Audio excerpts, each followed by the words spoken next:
Vamos a hacer un pequeño resumen de estadística con un mapa mental. Primero hablamos de variables. Y las primeras que vimos son las cualitativas, que son variables que no se pueden medir.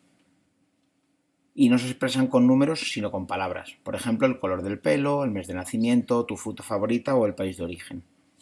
Luego están las cuantitativas, que son variables que sí se pueden medir. Y se expresan con números. Por ejemplo, el peso, la estatura, las notas y la velocidad. Y tenemos dentro de las variables cuantitativas, tenemos dos tipos. Las discretas, que son variables que solo pueden tomar un número determinado de valores, 0, 1, 2, 3, 4. Y, por ejemplo, la edad, el número de hermanos, la talla de zapatos. Y se manejan siempre con tablas de frecuencias agrupando los datos por frecuencias. Luego están las variables continuas, que pueden tomar cualquier valor entre dos determinados, por ejemplo 1,8 o 1,87. Y las frecuencias de cada dato siempre son 1. Por ejemplo, la estatura, el peso o los tiempos en una carrera. Se agrupan siempre en intervalos o clases para poder manejarlos. Después hemos hablado de tablas de frecuencias. Las tablas de frecuencias se utilizan con las variables cualitativas o con las cuantitativas discretas.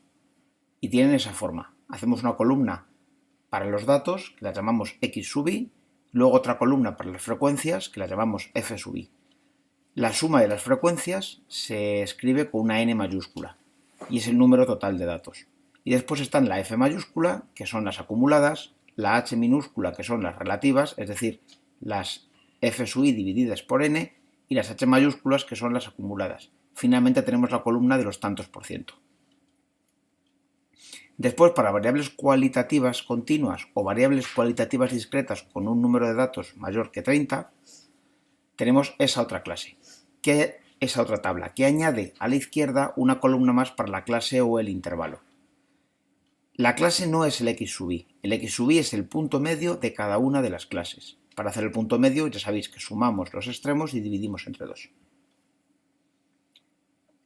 Es conveniente saber el número de clases que tenemos que hacer, y esto siempre es la raíz cuadrada del número de datos, aproximadamente. Y luego, una vez que tenemos el número de clases, hay que ver la amplitud de las clases, que se calcula haciendo el valor máximo menos el valor mínimo dividido entre el número de clases. Después hablamos de gráficos estadísticos y vimos tres tipos de gráficos. El primero, los diagramas de frecuencias, los diagramas de barras.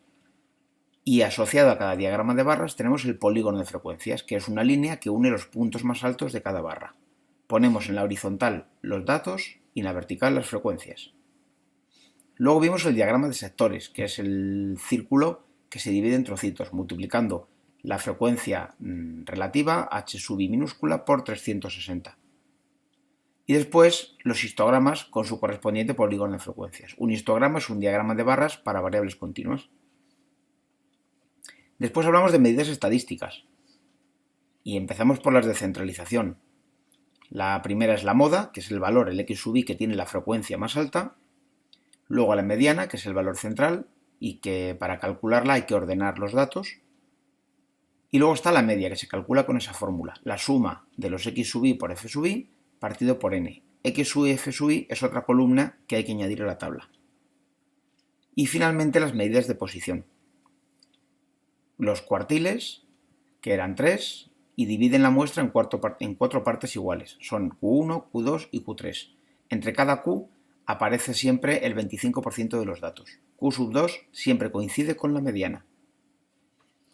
Asociados a los cuartiles tenemos los diagramas de caja y bigotes, que se representan así, con una caja y unos bigotes. Por último tenemos las medidas de dispersión. La más sencilla es el rango, que se calcula restando el valor máximo de la muestra menos el valor mínimo de la muestra. Después la varianza, que se calcula con esa fórmula, la suma de x cuadrado i por fi partido por el número de datos, menos la media al cuadrado. La desviación típica, que es sencillamente la raíz cuadrada de la varianza.